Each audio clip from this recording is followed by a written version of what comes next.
అందరికీ నమస్కారం. శివలీల ఆరా యూట్యూబ్ ఛానల్కి స్వాగతం. శ్రీ పరమహంస యోగానంద గారి ఒక యోగి ఆత్మకథ పుస్తకంలోని 34వ అధ్యాయం హిమాలయాల్లో మహాభవన సృష్టి గురించి చదువుకుందాం. బాబాజీ మొట్టమొదటిసారిగా లాహిరి మహాశయుల్ని కలుసుకున్న వృత్తాంతం, మైమరిపించే కథ, మరణం లేని మహాగురువుల గురించి వివరంగా తెలిపే వాటిలో అది ఒకటి. ఒక అద్భుత కథకు ఆముఖంగా ఈ మాటలు అన్నవారు స్వామి కేవలానంద గారు. ఆయన మొట్టమొదటిసారి ఈ కథ చెప్పినప్పుడు నేను అక్షరాల మంత్రముగ్ధుణ్ణి అయ్యాను. అనేక ఇతర సందర్భాల్లో కూడా ఈ కథ మళ్ళీ చెప్పమని సౌమ్యమూర్తులైన నా సంస్కృతం ట్యూటర్ గారిని కోరాను. దరిమిల శ్రీ యుక్తేశ్వర్ గారు కూడా వస్తుతః అవే మాటలు చెప్పారు. లాహిరి మహాశయుల శిష్యులైన వీరిద్దరూ ఈ అద్భుత కథను సూటిగా తమ గురుదేవుల నోటి నుంచే విన్నారు. బాబాజీని నేను మొట్టమొదటిసారి కలుసుకున్నది నా 33వ ఏట అని చెప్పారు లాహిరి మహాశయులు. 1861 శరత్కాలంలో నేను దానాపూర్లో ఉండేవాణ్ణి. గవర్నమెంట్ మిలిటరీ ఇంజనీరింగ్ డిపార్ట్మెంట్లో అకౌంటెంట్గా పనిచేస్తుండేవాణ్ణి. ఒకనాడు పొద్దున మా ఆఫీస్ మేనేజర్ నన్ను పిలిపించాడు. లాహిరి, మన ప్రధాన కార్యాలయం నుంచి ఇప్పుడే ఒక తంతి వచ్చింది. నువ్వు రాణిఖేత్కు బదిలీ అవుతున్నావు. అక్కడ ఇప్పుడు ఒక సైనిక స్థావరం ఏర్పాటవుతోంది. నేనొక బంట్రోతును వెంటబెట్టుకొని 500 మైళ్ళ ప్రయాణం ఆరంభించాను. గుర్రం మీద, బగ్గీ మీద ప్రయాణాలు సాగిస్తూ 30 రోజుల్లో హిమాలయ ప్రాంతంలో ఉన్న రాణిఖేత్ చేరుకున్నాను. నా ఆఫీసు పనులు భారమైనవేవీ కావు. ఆ రమణీయ పర్వత శ్రేణుల్లో తిరుగుతూ గంటలకి గంటలు గడిపేవాణ్ణి. ఆ ప్రాంతం మహామునుల నివాసం చేత పునీతమైందన్న జనశ్రుతి నా చెవిన పడింది. వాళ్ళని చూద్దామని నాలో గట్టి కోరిక కలిగింది. ఒకనాడు మధ్యాహ్నం అలా తిరగడంలో నన్నెవరో పిలుస్తుండడం విని ఆశ్చర్యపోయాను. జోరుగా ద్రోణగిరి పర్వతం ఎక్కుతూ పోయాను. అడవిలో చీకటి ముసురుకుపోయేలోగా నేను వెనక్కి తిరిగి రాలేనేమో అన్న ఆలోచనతో ఒక్క రవ్వ దిగులు కలిగింది. చివరికి చెట్లు లేని ఒక వెల్లడి ప్రదేశానికి చేరాను. దానికి ఈ పక్క ఆ పక్క గుహలు కనిపిస్తున్నాయి. రాతుగొట్టు కొండ అంచుల్లో ఒకదాని మీద పడుచు వయస్సైన ఒకరు చిరునవ్వు నవ్వుతూ నించున్నారు. నాకు స్వాగతం చెబుతున్నట్టుగా చెయ్యి ఊపారు.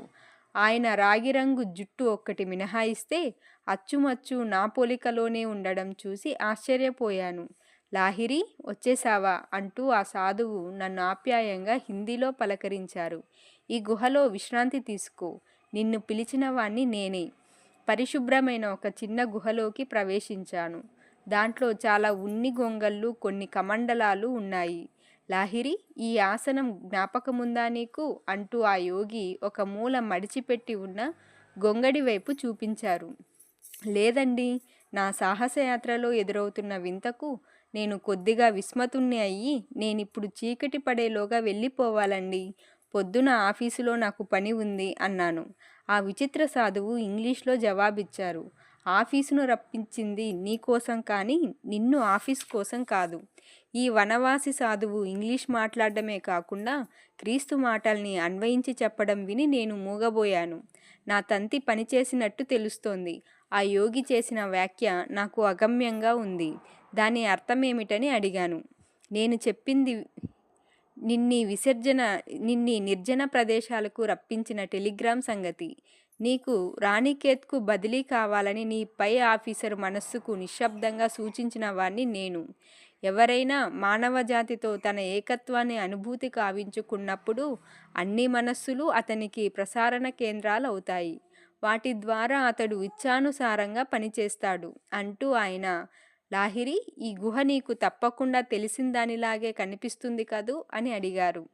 నేను దిమ్మరబోయి మౌనం దాల్చి ఉండడంతో ఆ సాధువు నా దగ్గరికి వచ్చి నా నుదిటి మీద మెల్లగా తట్టారు. ఆయన అయస్కాంత స్పర్శతో నా మెదడంతా అద్భుతమైన ఒక విద్యుత్ ప్రవాహం ప్రసరించింది. నా గత జన్మ తాలూకు మధురమైన బీజస్మృతులను మేల్కొల్పింది. జ్ఞాపకం వచ్చింది. పట్టలేని ఆనందంతో వెక్కి వెక్కి ఏడవడం వల్ల నా గొంతు సగం పూడుకుపోయింది. మీరు నా గురుదేవులు బాబాజీ, ఎప్పటికీ నావారే. గతకాలపు దృశ్యాలు సుస్పష్టంగా నా మనస్సులో మెదులుతున్నాయి. ఇక్కడ ఈ గుహలోనే గడిపాను. కిందటి జన్మలో చాలా ఏళ్ళు. చెప్పనలవి కాని జ్ఞాపకాలు నన్ను ముంచెత్తేస్తూ ఉంటే కన్నీళ్లు నింపుతూ గురుదేవుల పాదాలను చుట్టేసుకున్నాను. నువ్వు నా దగ్గరికి తిరిగి వస్తావని 30 ఏళ్ల పైబడి నీకోసం కాసుకొని ఉన్నాను. బాబాజీ గొంతులో దివ్య ప్రేమ తొణికిసలాడింది. నువ్వు మరణానంతర జీవితపు కల్లోల తరంగాల్లోకి జారి అదృశ్యమైపోయావు. నీ కర్మ అనే మంత్రదండం నిన్ను తాకింది. దాంతో నువ్వు వెళ్ళిపోయావు. నువ్వు నన్ను చూడలేకపోయినా నీ మించి నా చూపెన్నడూ చెదరలేదు. మహిమాన్వితులైన దేవదూతలు ప్రయాణం చేసే తేజోమయ సూక్ష్మసాగరం మీద నిన్ను వెన్నంటే వచ్చాను. తల్లి పక్షి తన పిల్లలను కాపాడుకుంటూ ఉన్నట్టుగా చిమ్మ చీకట్లో, తుఫానులో, అల్లకల్లోలంలో, వెలుగులో నీ వెనకాలే ఉంటూ వచ్చాను.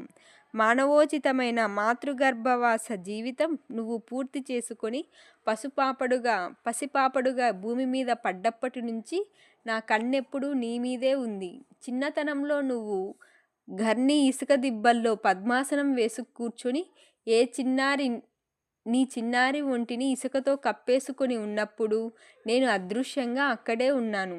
ఫలించిన ఈ శుభదినం కోసం ఓపికగా ఎదురు చూస్తూ నెలలకు నెలలు, ఏళ్లకు ఏళ్ళు నిన్ను కనిపెట్టుకొనే ఉన్నాను. ఇప్పటికి నువ్వు నా దగ్గరున్నావు. ఇదిగో నీ గుహ. పూర్వం నుంచి నీకు ప్రియమైనది. నీ కోసం దీన్ని ఎప్పటికీ శుభ్రంగా సిద్ధంగా ఉంచాను.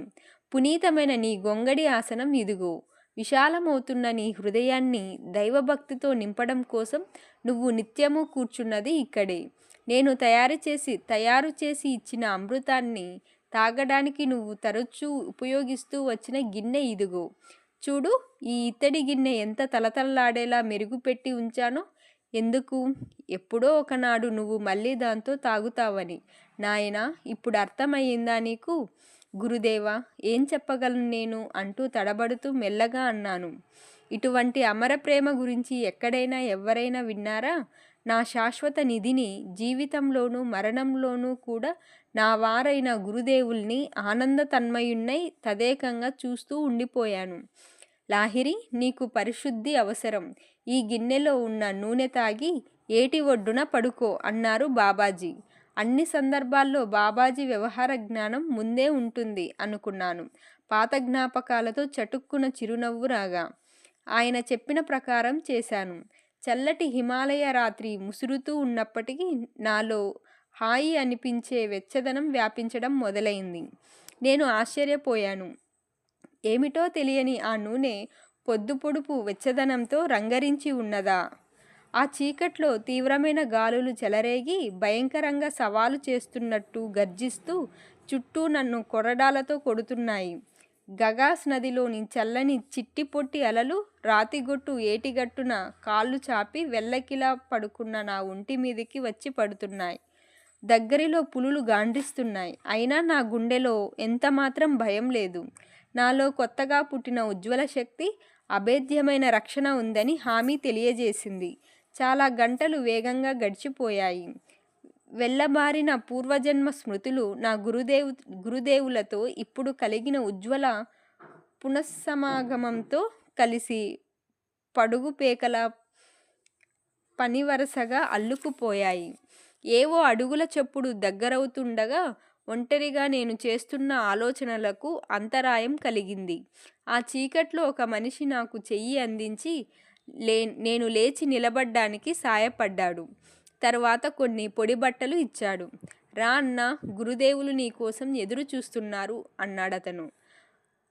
అడవి గుండా అతడు దారి తీశాడు. దారిలో ఒక మలుపు దగ్గరికి మేము రాగానే దూరాన ఒక నిశ్చల కాంతితో కాలరాత్రి ఒక్కసారిగా కాంతిమంతమైంది. అది సూర్యోదయం కావచ్చునా అని అడిగాను. నిజంగా రాత్రి అంతా గడవలేదు కదూ, ఇది అర్ధరాత్రి సమయం అన్నాడతను మృదువుగా నవ్వుతూ. దూరాన కనిపించే ఆ వెలుగు అసదృశులైన బాబాజీ నీ కోసం ఈ రాత్రి సృష్టించిన బంగారు భవనం దగద్దగలు. సుదూరమైన గతంలో నువ్వొకసారి మహాభవనం అందాలు చూసి ఆనందించాలన్న కోరిక వెల్లడించావు. మన గురుదేవులు ఇప్పుడు నీ కోరిక తీరుస్తున్నారు. ఆ విధంగా నిన్ను నీ చిట్ట చివరి కర్మానుబంధం నుంచి విముక్తిని చేస్తున్నారు. తరువాత ఇంకా చెప్పాడతను. ఈరోజు రాత్రి నీకు క్రియాయోగ దీక్ష ఇచ్చే చోటు రమణీయమైన ఆ భవనమే. రమణీయమైన ఆ మహాభవనమే. నీ ప్రవాసం ముగిసినందుకు సంతోషిస్తూ నీ సోదరులందరూ కలిసి ఇక్కడ స్వాగతం చెబుతున్నారు చూడు. మా ఎదుట కళ్ళు మిరమిట్లు గొలిపే బ్రహ్మాండమైన ఒక బంగారు భవనం ఉంది. లెక్కలేనన్ని రత్నాలతో అలంకరించి ఉండి సువిశాలమైన ఉద్యానవనాల మధ్య సుశిస్తమై నిశ్చలమైన జలాశయాల్లో ప్రతిబింబిస్తూ అసదృశమైన శోభతో విరాజిల్లుతున్న అద్భుత దృశ్యం.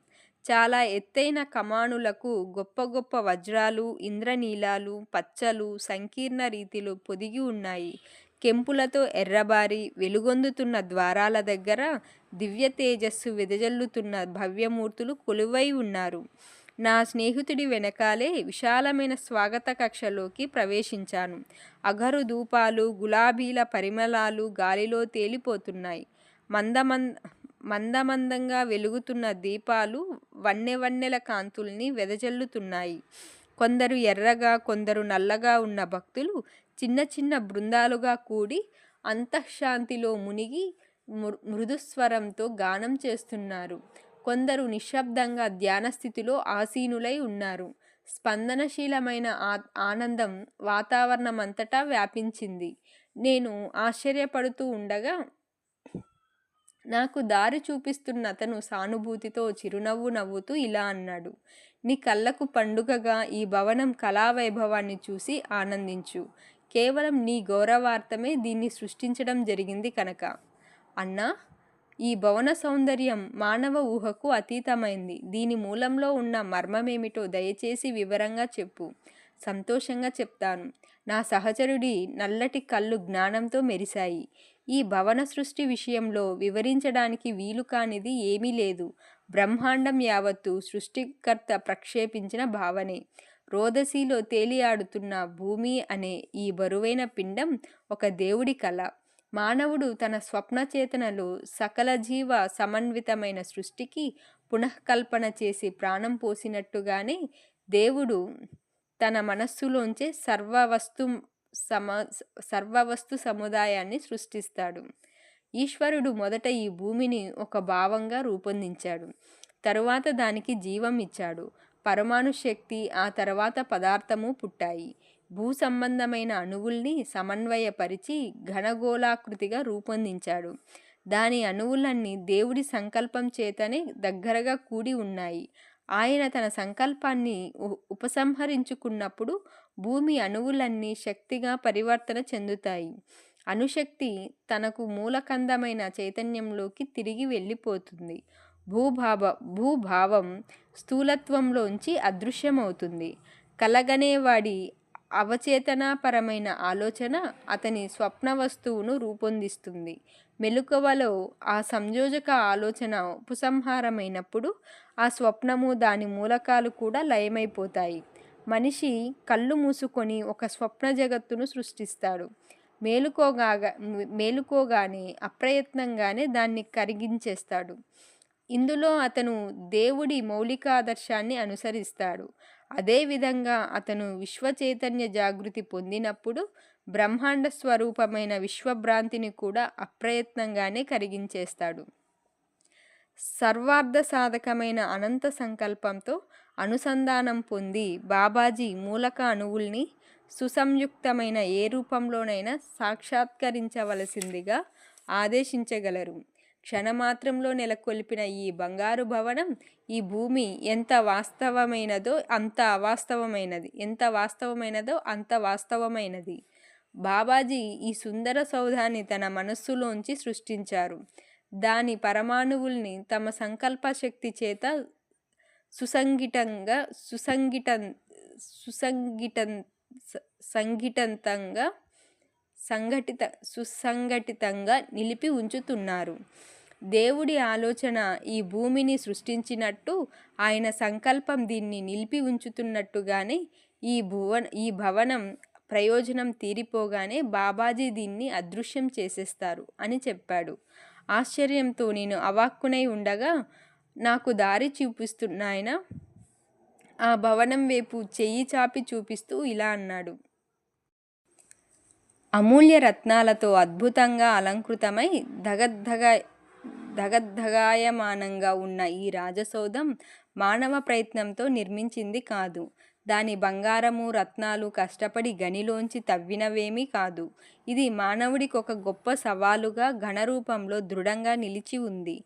బాబాజీ మాదిరిగానే తనను దైవ సంతానంగా అనుభూతం కావించుకున్నవాడు తనలో మరుగున పడి ఉన్న అనంత శక్తుల చేత ఏ లక్ష్యాన్నైనా చేరుకోగలడు. ఒక మామూలు రాతిలో కూడా బ్రహ్మాండమైన అణుశక్తులు గుప్తంగా నిక్షిప్తమై ఉంటాయి. అదేవిధంగా అత్యల్పుడైన మర్త్యుడి సైతం దివ్యశక్తికి ఉత్పాదక స్థానమే. ఆ ఆ సాధువు దగ్గర్లో ఉన్న ఒక బల్లమించి నాజూకు పనితనం ఉట్టిపడే పూలపాత్ర వాజ్ ఒకటి అందుకున్నాడు. దాని పిడి వజ్రాలతో మెరిసిపోతోంది. మన మహాగురువులు అనేక లక్షల స్వతంత్ర విశ్వకిరణాల్ని ఘనీభవింపజేసి ఈ సౌధం నిర్మించారు అంటూ చెప్పసాగాడతను. ఈ పూలపాత్ర, దీని వజ్రాలు కూడా తాకిచూడు. ఇంద్రియానుభవ పరీక్షలన్నింటికీ నిలబడతాయి ఇవి. పూలపాత్రను పరీక్షించాను. దాంట్లో పొదిగిన వజ్రాలు ఒక రాజు దగ్గర ఉండదగినవి. దగదగా మెరిసే బంగారం గదిగోడల్ని చేత్తో తడిమాను. నా మనస్సులో గాఢమైన సంతృప్తి వ్యాపించింది. గత జన్మల నుంచి నా అవచేతనలో ఉన్న కోరిక ఒకటి ఒకేసారి తీరినట్టు, నశించినట్టు కూడా అనిపించింది.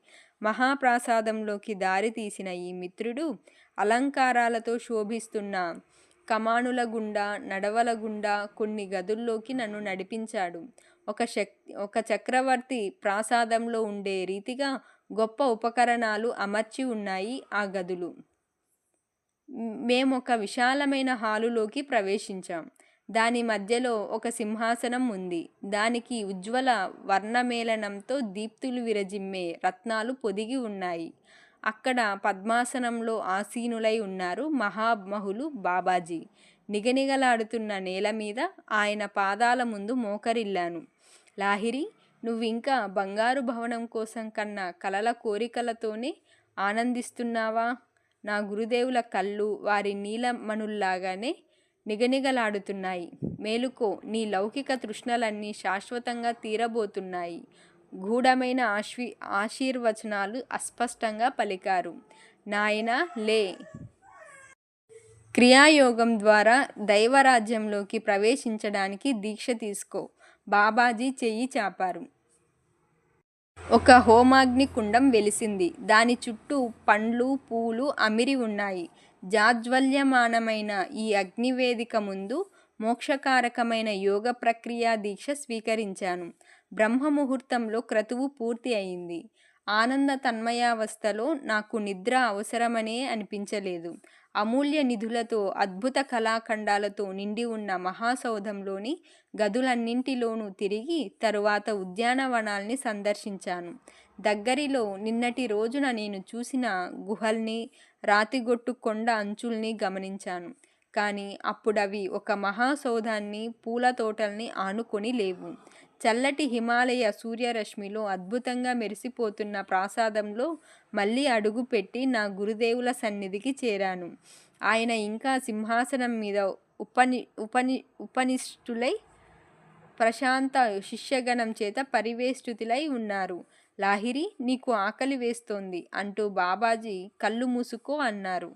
నేను మళ్ళీ కళ్ళు తెరిచేసరికి మనోహరమైన మహాసౌధము, దాని ఉద్యానవనాలు అదృశ్యమైపోయాయి. నా శరీరము, బాబాజీ రూపము, వారి శిష్యుల రూపాలు అదృశ్యమైన మహాసౌధం స్థానంలో ఎండపడుతున్న రాతి గుహల ద్వారాలకు దగ్గరిలోనే కటిక నేల మీద ఉన్నాయి.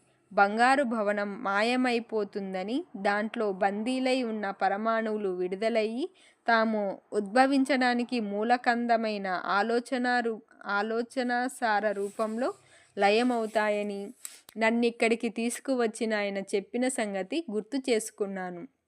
నేను ఆశ్చర్యంతో స్తంభించిన నా గురుదేవుల వంక సంపూర్ణ విశ్వాసంతో చూశాను. అలౌకిక అద్భుత ఘటనలు జరుగుతున్న ఈరోజు ఇంకా ఏం ఆశించాలో నాకు తెలియలేదు. భవనాన్ని సృష్టించడానికి ఆశించిన ప్రయోజనం ఇప్పుడు నెరవేరింది అన్నారు బాబాజీ. నేలమించి ఒక మట్టి పాత్ర ఎత్తారు. అక్కడ చెయ్యి పెట్టి, నువ్వు కోరిన భోజన పదార్థం ఏదైనా సరే తీసుకో. ఖాళీగా వెడల్పుగా ఉన్న మట్టి పాత్రను ముట్టుకున్నాను. వెన్న పూసిన వేడి వేడి లూచీలు, పూరీల మాదిరి రొట్టెలు, కూర, మిఠాయిలు కనిపించాయి. నేనవి తింటుంటే ఎప్పటికప్పుడు ఆ పాత్ర నిండి ఉండడం గమనించాను. భోజనం అయిన తరువాత మంచినీళ్ళ కోసం చుట్టూ కలియజూశాను. మా గురుదేవులు నా ఎదుట ఉన్న పాత్ర వైపే చూపించారు. అందులో ఉన్న భోజన పదార్థం అదృశ్యమైంది. దాని బదులు నీళ్లు ఉన్నాయి. దైవ సామ్రాజ్యంలో ఐహికావసరాలన్నీ తీర్చే రాజ్యం కూడా కలిసే ఉంటుందని కొంతమంది మత్స్యమానవులే ఎరుగుదురు అన్నారు బాబాజీ. దైవ సామ్రాజ్యం భూమికి కూడా వ్యాపించి ఉంటుంది. కానీ భూ సామ్రాజ్యం స్వభావరీత్యా భ్రాంతి మూలకమైనందువల్ల దాంట్లో సత్యసారం ఉండదు. ప్రియ గురుదేవ, కిందటి రాత్రి మీరు స్వర్గంలోనూ భూమి మీద ఉన్న అందాలకు గల సంబంధాన్ని కళ్ళకు కట్టించారు. మాయమైన మహాసౌధాన్ని గురించిన జ్ఞాపకాలతో చిరునవ్వు నవ్వాను. నిజంగా మామూలు యోగి ఎవరు అతి మనోహర విలాస వైభవోపేతమైన పరిసరాల నడుమ పరమాత్ముడి మహత్తర మర్మాల అనుభవలబ్ధి కోసం దీక్షా స్వీకారం పొందలేదన్నది నిశ్చయం. దానికి ఇప్పటి దృశ్యానికి గల పూర్తి భేదాన్ని ప్రశాంతంగా తిలకించాను. ఆచ్ఛాదన లేని కటిక నేల, ఆకాశపు పైకప్పు, ఆదిమకాలపు ఆశ్రయమిచ్చే గుహలు, ఇవి నా చుట్టూ ఉన్న దేవదూతల వంటి సాధువులకు రమ్యమైన సహజ సన్నివేశాన్ని సమకూర్చాయనిపించింది. ఆనాటి మధ్యాహ్నం గత జన్మ సాక్షాత్కారాల జ్ఞాపకాలతో పావనమైన నా గొంగడి మీద కూర్చున్నాను. నా గురుదేవులు దగ్గరికి వచ్చి నా తల మీద నిమిరారు. నేను నిర్వికల్ప సమాధిలోకి వెళ్ళి అందులో అవిచ్ఛిన్నంగా 7 రోజుల పాటు ఉండిపోయాను.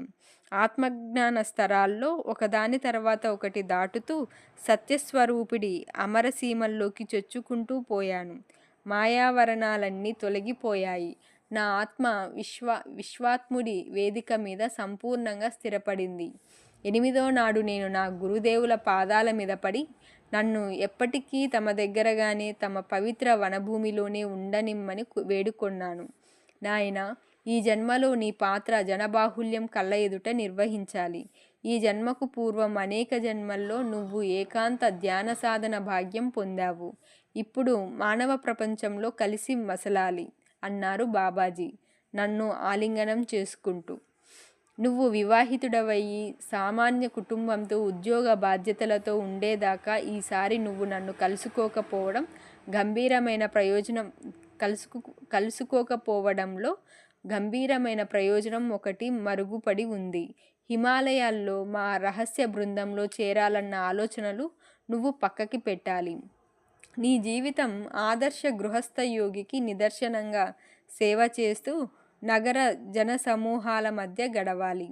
దిగ్భ్రమ చెందిన అనేక మంది లౌకిక స్త్రీ పురుషుల ఆక్రందనలు మహామహుల చెవుల్లో పడకుండా పోలేదు అంటూ ఇలా చెప్పారాయన.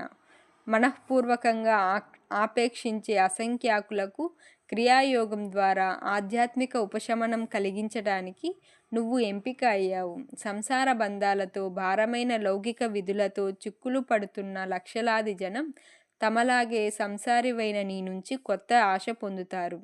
అత్యున్నతమైన యోగ ఉపలబ్ధులు సంసారికి అందరానివి కావని వాళ్ళు గ్రహించడానికి నువ్వు దారి చూపించాలి. ప్రపంచంలో కూడా వ్యక్తిగత ప్రయోజన ఉద్దేశం కానీ అనుబంధం కానీ లేకుండా తమ బాధ్యతల్ని నిష్టగా నిర్వహించే యోగి నిశ్చయమైన ఆత్మజ్ఞాన మార్గంలో పయనిస్తాడు. ప్రపంచాన్ని విడవాలని నిన్ను నిర్బంధించే అవసరం ఏదీ లేదు. ఎంచేతంటే లోపల నువ్వు దానికి సంబంధించిన ప్రతి ఒక్క బంధాన్ని పూర్వమే తెంపేశావు.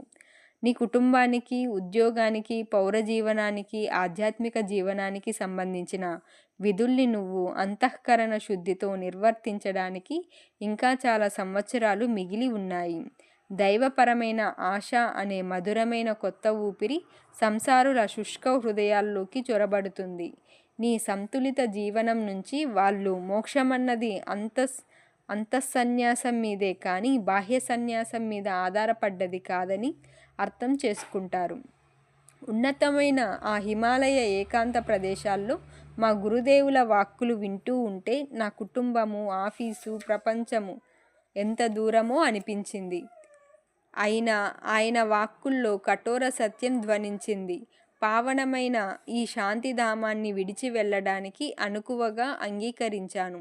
యోగ విద్యను గురువు నుంచి శిష్యుడికి ప్రసారణ చేసేటప్పుడు పాటించవలసిన సనాతన కఠిన నియమాల్ని బాబాజీ నాకు బోధించారు.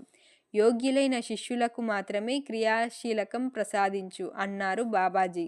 దైవాన్వేషణలో అన్నింటినీ త్యజించడానికి ప్రతిజ్ఞ పూనిన వాడే ధ్యానయోగం ద్వారా పరమరహస్యాల చిక్కుముళ్ళు విడదీయడానికి అర్హుడు.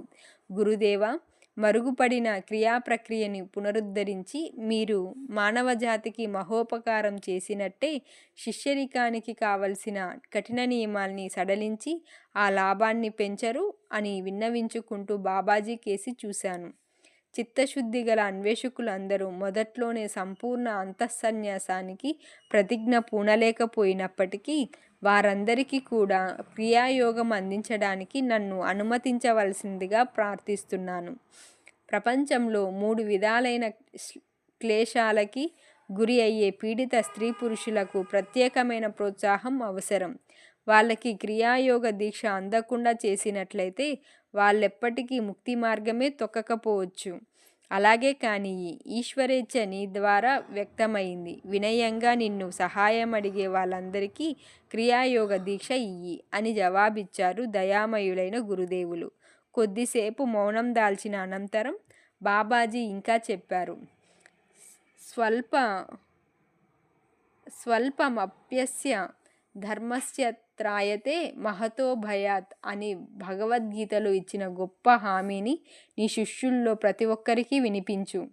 ఈ ధర్మం లేదా ఈ ధార్మిక ప్రక్రియ ఏ కొద్దిపాటి అయినా ఆచరణలో పెడితే అది నిన్ను పెద్ద భయం నుంచి కాపాడుతుంది. అంటే జనన మరణ చక్ర పరిక్రమణలో సహజంగా ఉండే మహాక్లేశాల నుంచి కాపాడుతుంది.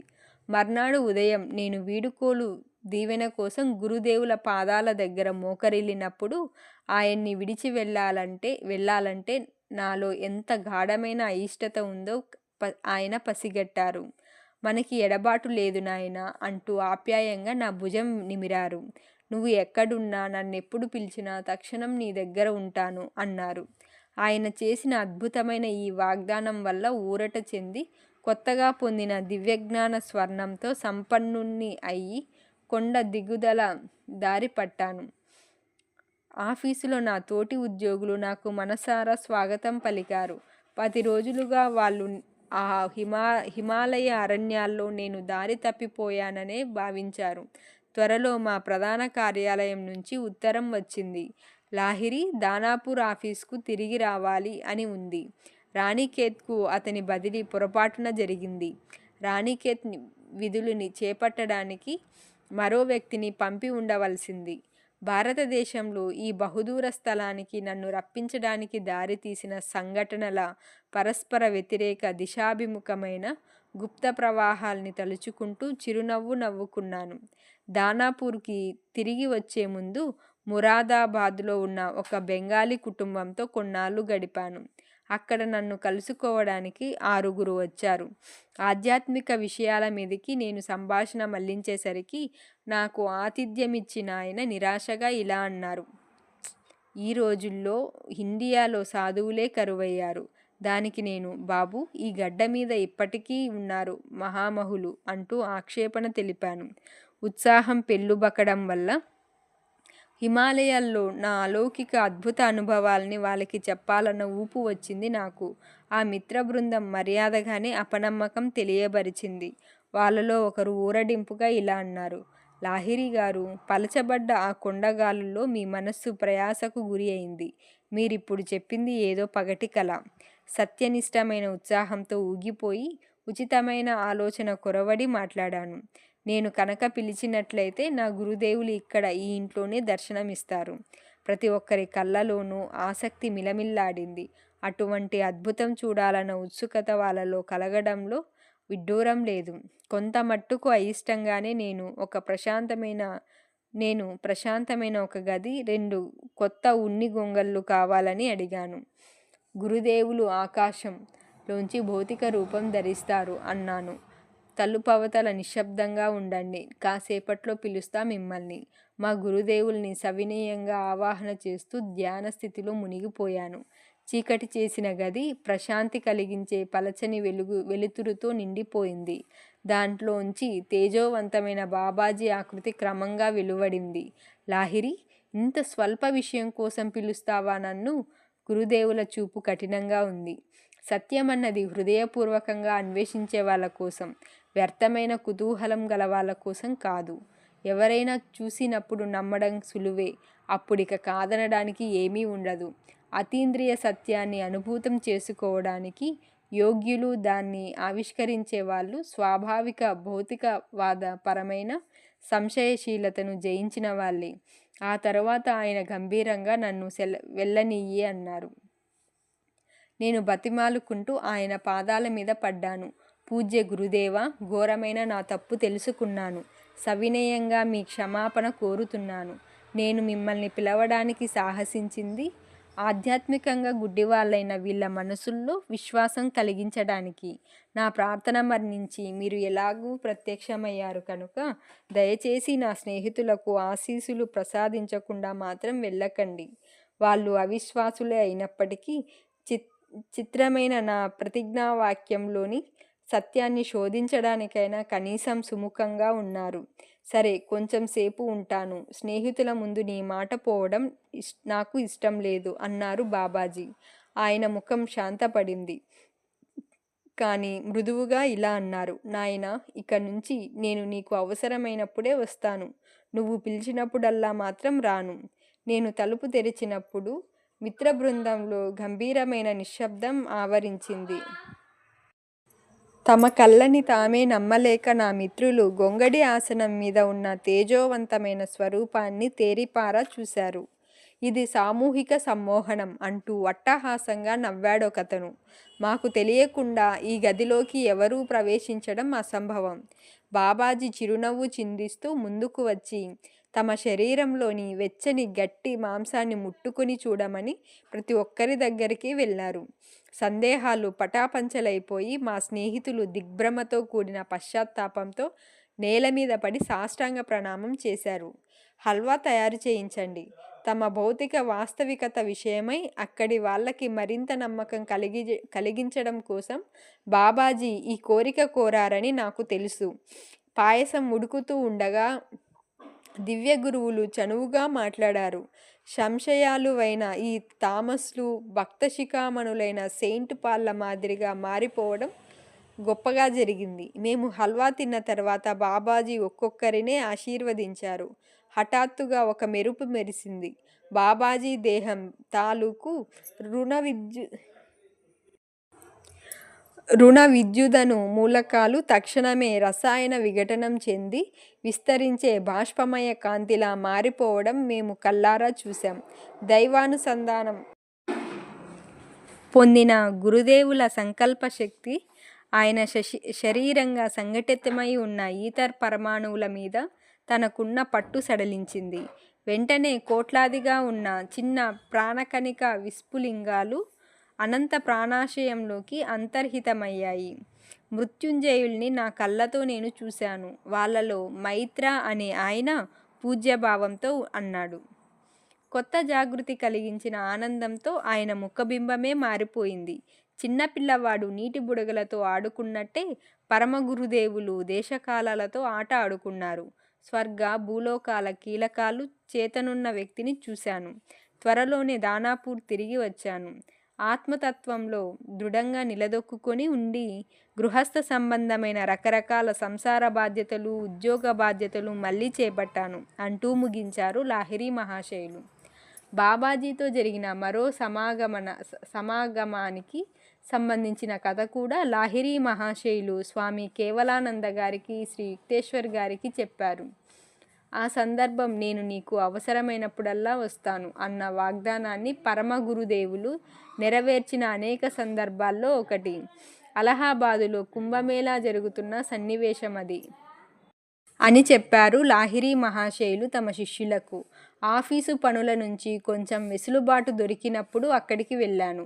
ఈ పవిత్ర ఉత్సవానికి హాజరవడం కోసం దూర ప్రదేశాల నుంచి వచ్చిన సన్యాసి సాధుజనాల గుంపుల మధ్య తిరుగుతూ ఒంటికి బూడిద పూసుకొని చేత్తో భిక్షాపాత్ర పట్టుకొని ఉన్న ఒక తపస్విని చూశాను. ఈ మనిషి మోసగాడిలా ఉన్నాడన్న ఆలోచన నా మనస్సులో పుట్టింది. బాహ్య వైరాగ్య చిహ్నాలు ధరించాడే కానీ దానికి సరిపడే అంతరంగం లేనివాడనిపించింది. నేను ఆ తపస్విని దాటి వెళ్ళగానే నా చూపు బాబాజీ మీద పడి ఆశ్చర్యపోయాను. ఆయన తల అట్టకట్టేసిన ఒక సన్యాసి ముందు మోకరిల్లుతున్నారు. గురూజీ అంటూ ఆయన పక్కకి వెళ్ళాను. మీరిక్కడ ఏం చేస్తున్నారు? నేను ఈ సన్యాసి కాళ్ళు కడుగుతున్నాను. తరువాత ఈయనకు వంటగిన్నెలు తోమి పెడతాను బాబాజీ. చిన్నపిల్లాడిలా నా వైపు చూసి చిరునవ్వు నవ్వారు. మనుషులు అధికులైన అధములైన వాళ్ళ దేహాలయాలన్నింటిలోనూ సమానంగా ఈశ్వరుడు నివసిస్తున్నట్టు చూడాలి. కానీ ఎవ్వరినీ నేను విమర్శించకూడదని తాము కోరుతున్నట్టు నాకు తెలియజేస్తున్నారని గ్రహించాను. మహాగురువులు ఇంకా ఇలా చెప్పారు. సాధువుల్లో జ్ఞానుల్ని అజ్ఞానుల్ని కూడా సేవించడం వల్ల నేను అన్నింటికంటే ఎక్కువగా దేవుడికి సంతోషం కలిగించే వినయం అనే సర్వోత్తమ గుణాన్ని అలవర్చుకుంటున్నాను. ఇంతటితో అధ్యాయం పూర్తి.